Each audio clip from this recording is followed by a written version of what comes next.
بہت اچھا بجٹ آ گیا. بہت اچھا بجٹ کہاں سے آ جائے گا جب آپ کے خزانہ خالی پڑا ہوا ہے. آپ نے تو ابھی چائنیز سی پیک کی بات ہو رہی تھی, اسی میں کتنا لون آپ نے چائنا کو واپس کرنا ہے. اور آپ کی جو آئی ایم ایف کی شرائط ہیں اس میں آئی ایم ایف نے کہا ہے کہ آپ کے پاس تو پیسے ہی نہیں ہیں اور آپ ہم سے پیسے لے کے آپ چائنا کو پیسے دے دیں گے, ان کے پیسے اتار دیں گے, تو پہلے ان سے جا کے بات کریں اور یہ تمام جو آپ کا قرضہ ہے اس کو رول بیک کروائیں. اس کو 3 4 5 سال مزید جو ہے مانگے ان سے کہ ہم اس کو آہستہ آہستہ آپ کو ادا کریں گے. تو بات یہ ہے کہ میں انفراسٹرکچر کے خلاف نہیں ہوں, ہر ملک میں انفراسٹرکچر ہونا چاہیے. تو بھائی جب تک آپ ڈالر خود نہیں کمانا شروع ہوں گے, یہ چیزیں گھر کی بیچ بیچ کے آپ کس طرح گزارا کریں گے. آپ نے تو بڑا ایک انگلش میں نام دے دیا جی کہ ہم جو پاکستان کے ہوائی اڈے ہیں ان کو آؤٹ سورس کر رہے ہیں. آؤٹ سورس کیا ہوتا ہے؟ آپ ان کو گروی رکھ رہے ہیں, آپ ان کو بیچ رہے ہیں. جب آپ کے پاس پیسے نہیں ہوں گے تو وہ ان کے اوپر قبضہ کر لیں گے, وہ آپ کی پراپرٹی نہیں رہے گی. تو کب تک آپ نے ملک کے اثاثے جو ہے وہ بیچتے رہنا ہے؟ کبھی موٹر وے بیچ رہے ہیں, کبھی ہوائی اڈے بیچ رہے ہیں, اور ملک کے اندر کوئی ایکٹیویٹی کاروباری تو نظر نہیں آ رہی. ہر چیز کے اوپر پابندی ہے.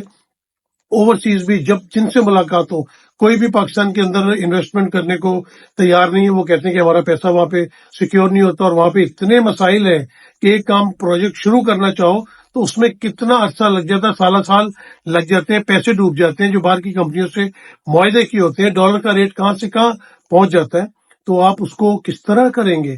تو پاکستان کے آپ اندر انڈسٹری لگائیں. انڈسٹری آپ کی لگانے کے بجائے اٹھا کے لوگ بنگلہ دیش لے کے جا رہے ہیں, دوسرے ملکوں میں لے کے جا رہے ہیں.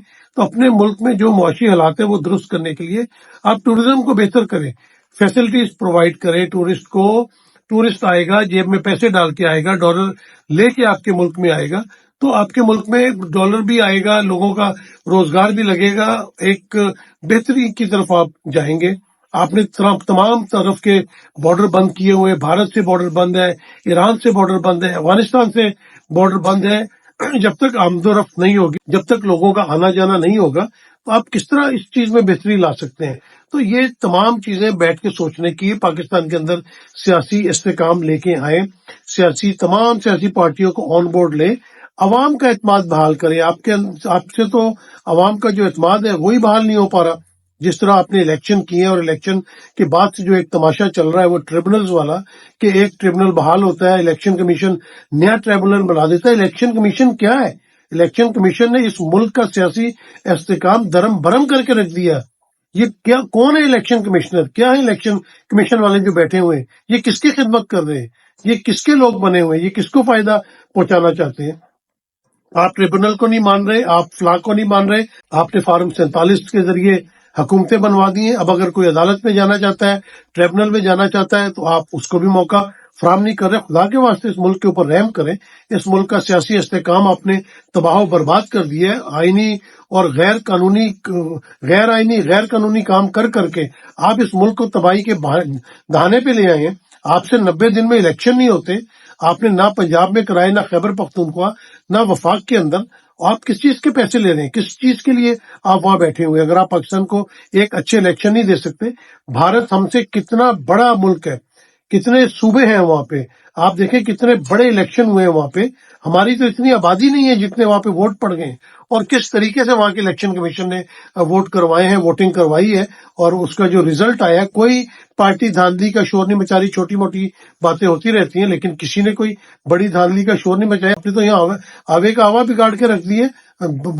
جو ہارنے والے ہیں وہ تو کیا, دوسری جو جیتنے والی پارٹیاں, ان کی پارٹی کے لوگ کہہ رہے ہیں کہ بہت بڑی دھاندلی ہوئی ہے, آپ نے جو ہے وہ اپنا فارم 47 ایشو کر کے آپ نے جو آزاد امیدوار جیتے ہوئے تھے ان کی جیت کو ہار میں بدل دیا.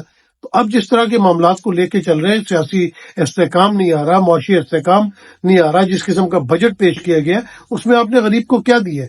آپ فگرز آگے پیچھے جتنی مرضی کر لیں, بات تو یہ ہے کہ جس دن غریب کو روزگار ملے گا, اس کو 2 وقت کی روٹی ملے گی, اس کو بجلی کے بل اس کے کم آئیں گے, وہ ایک شریفانہ اپنی حلال کی زندگی گزار سکے گا. تو حالات تو اس دن جا کے بہتر ہوں گے. اس دن کہا جائے گا کہ بجٹ بہت اچھا ہے. پیپلز پارٹی کا عجیب رول ہے, وہ وکٹ کے دونوں طرف کھیل رہے ہیں, مزے لے رہے ہیں, یعنی کہ حکومت کا حصہ بھی ہیں کیونکہ ووٹ دیا انہوں نے, انہوں نے صدارتی اپنا کرسی بھی حاصل کر لی، انہوں نے سینٹ کا چیئرمین بنا لیا، انہوں نے خیبر پختونخوا میں اپنا گورنر لگا لیا، انہوں نے پنجاب میں گورنر لگا لیا، انہوں نے بلوچستان میں اپنی حکومت بنا لی، سندھ میں ان کی حکومت ہے، تو بہت بڑا سٹیک ہے، لیکن وہ بجٹ میں ہم شامل نہیں ہوں گے، وہ ڈرامے بازی کرنی صرف نا، یہ وہ بے نظیر والی یا ذوالفقار علی بھٹو والی پیپلز پارٹی نہیں ہے، یہ کمپرومائز کر کے بالکل وہ اسٹیبلشمنٹ کے نیچے لگ کے اپنے مزے کیے جا رہے ہیں، خود عہدے لے لیے گئے، پورے کے پورے خاندان اسمبلیوں میں آ کے بیٹھ گئے ہیں، لیکن غریب کے لیے جو ہے وہ کوئی چیز کرنے والی نہیں ہے۔ تو خدا کے واسطے غریب کے اوپر رحم کریں اور غریبوں کی جو حالت پاکستان میں اس کو بہتر کریں، اور اس کا ایک ہی طریقہ ہے کہ آپ سیاسی استحکام لائیں، جب سیاسی استحکام آئے گا تو معاشی استحکام بھی آ جائے گا۔ مجھے اجازت دیجیے، اللہ حافظ۔